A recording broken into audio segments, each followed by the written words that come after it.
Tinuturing na future Gilas players ang Mythical 5 ng Palarong Pambansa 2025. Sino kayang mga Gilas legends ang kahawig ng mga laro nila? Mainit to kaya huwag kayong bibitaw. Una tayo sa point guard ng Western Visayas, si Luka Rose, na mga talaga ang mga fans dahil sa kanyang playmaking. Yung ini-involve talaga ang mga kakampi. Tinatawag pa nga nila itong Tony Parker ng Aklan. Tapos, grabe rin ang slashing ability niya mga idol sa kanyang acrobatic finishes plus long-range shooting at makulit na depensa. Kaya gilas comparison niya si SJ Belangel, playmaker na may slashing, shooting at defense at may commanding presence talaga bilang isang floor general. Mapapa, oh baby ka rin kay Luka Rose. Pangalawa si Roger Matias ng NCR, anak ni Ronnie Matias. Combo guard na parang tipikal na forward ang galaw. MVP ng palaro last year at sobrang kalmado at relaxed lang palagi sa kanyang mga moves. Kontrolado ang pace ng laro. Kaya gilas comparison medyo controversial, Ray Suerte. Ewan ko ba pero Ray Suerte talaga ang nakikita ko sa mga galaw niya. Yung Ray Suerte during his prime, ganito din maglaro.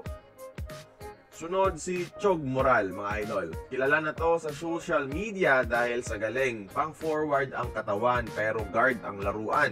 Mataas ang basketball IQ, magaling na klase ng slasher, marunong gumamit ng katawan, may tira din sa labas at magaling mag-set up ng kakampi. Kaya parang si Dwight Ramos ang playstyle mga idol. Yung personality, ewan ko lang.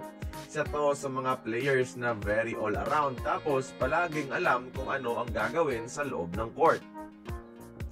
Sunod si Andre Ugadan, small forward ang height tapos pinapalaro minsan bilang 4. Siya siguro ang pinaka-athletic na player sa palaro dahil sa mga dunks. Kaya gilas comparison, Kobe Paras. Maraming magsasabi na mas Renz Abando. Pero yung Abando kasi mga idol, more on hanggang guard at small forward lang ang nilalaro. At medyo may makinis na galaw kahit noong nasa UST pa siya. Kumpara kay Ugadan na pinapalaro pa as a big man na very raw pero promising. Kaya mas malapit yung Kobe Paras comparison. Nagkatalo lang talaga sa mukha. Last, yung big man at finals MVP na si Rene Baterbonia ng Davao. Lanky big man, mahaba na payat, magaling sa putback, sa defensive rebounding, at namubuhay sa mga drop passes sa ilalim. Kaya gilas comparison, Japet Aguilar. Gusto ko sanang sabihin na Troy Rosario dahil sa galing sa putback. Naalala ko tuloy yung ginawa ni Troy sa OQT dito sa Manila. If you know, you know. Pero overall game talaga mga idol, mala Japet talaga ang dating. May instances na kayang gumalaw bilang combo forward. Kaya fit lang na si Japet ang comparison.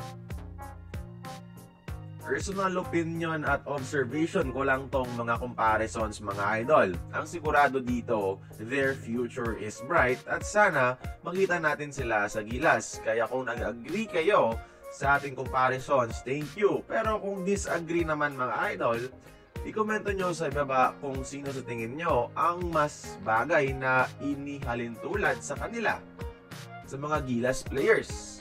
Join the conversation mga idol ha, pag-usapan natin yan sa ibaba.